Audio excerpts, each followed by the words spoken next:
There's a moment that doesn't look like much from the outside. No big announcement, no dramatic change. No one claps, no one notices. But inside, something settles.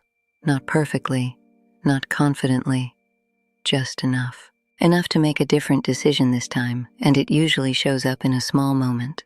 Something simple, a choice you've faced before, but handled differently. Maybe it's saying no, without explaining why. Maybe it's walking away without waiting for things to feel resolved. Maybe it's doing something that feels right to you, even though it doesn't make sense to anyone else. And the strange part is, it doesn't feel empowering right away. It feels uncomfortable, quietly uncomfortable, because for so long, your decisions were shaped by something outside of you. Reactions, expectations, consequences. You learn to think ahead. If I do this, how will they feel? If I say this, how will it be taken? If I choose this, what will it cost me? So you adjusted over and over again until your choices stopped feeling like choices and started feeling like calculations.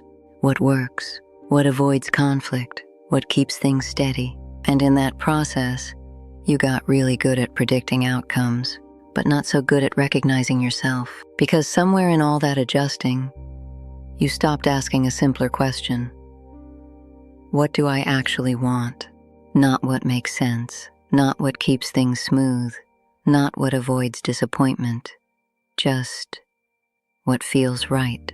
That question can feel unfamiliar, even uncomfortable, because when you've spent so much time considering everyone else, your own voice doesn't come through clearly at first. It hesitates, it second guesses, it waits to be corrected, but it's still there. And the moment you finally choose yourself is the moment you decide to listen to it anyway, not because you're sure, but because you're tired of ignoring it. And that's the part people don't talk about. Choosing yourself isn't always confident. Sometimes it's uncertain. Sometimes it's quiet. Sometimes it feels like you're making a decision without full clarity. But you make it anyway, because for once, you're not waiting for reassurance. You're not checking if it's the right move. You're not preparing to explain it. You're just choosing.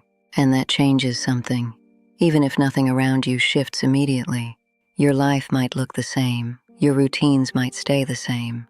The people around you might not notice anything different. But internally, something has moved. You begin to experience your decisions differently. There's less hesitation, less overthinking, less back and forth in your head trying to land on the perfect choice. Not because you suddenly have all the answers, but because you've stopped needing them to move forward. You start trusting the process of choosing instead of waiting for certainty. And that's new, because certainty was always the goal before. You wanted to be sure. Sure you wouldn't regret it. Sure it wouldn't cause problems. Sure it wouldn't lead to something you couldn't handle. But life doesn't work that way. There are no guarantees, no perfect timing, no completely risk-free decisions. So instead of waiting for certainty, you begin to rely on something else. Yourself, not a perfect version of yourself. Not a version that always gets it right. Just you, as you are, making the best decision you can with what you know, and being willing to stand by it. That's where the shift really happens. Not in the outcome, but in the ownership.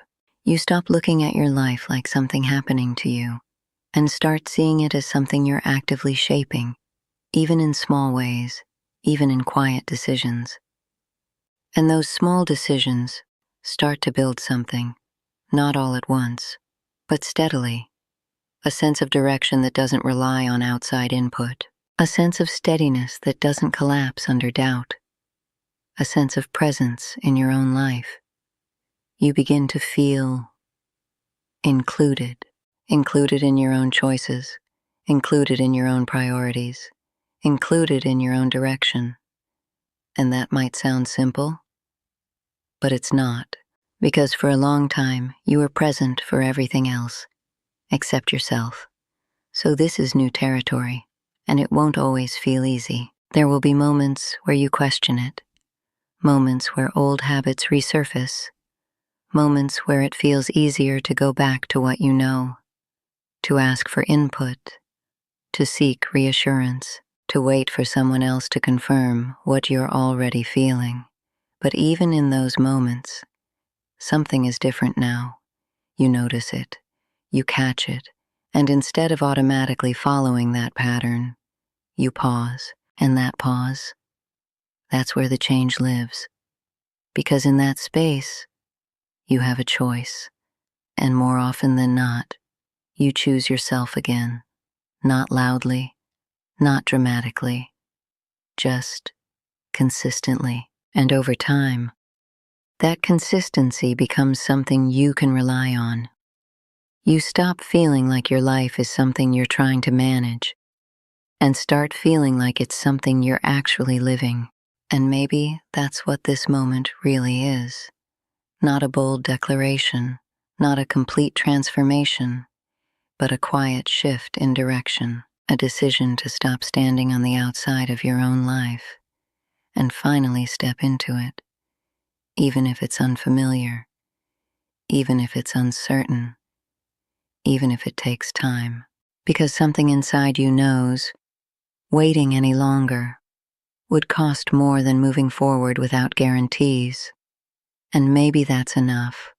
Not perfect clarity, not complete confidence, just enough to take the next step as yourself.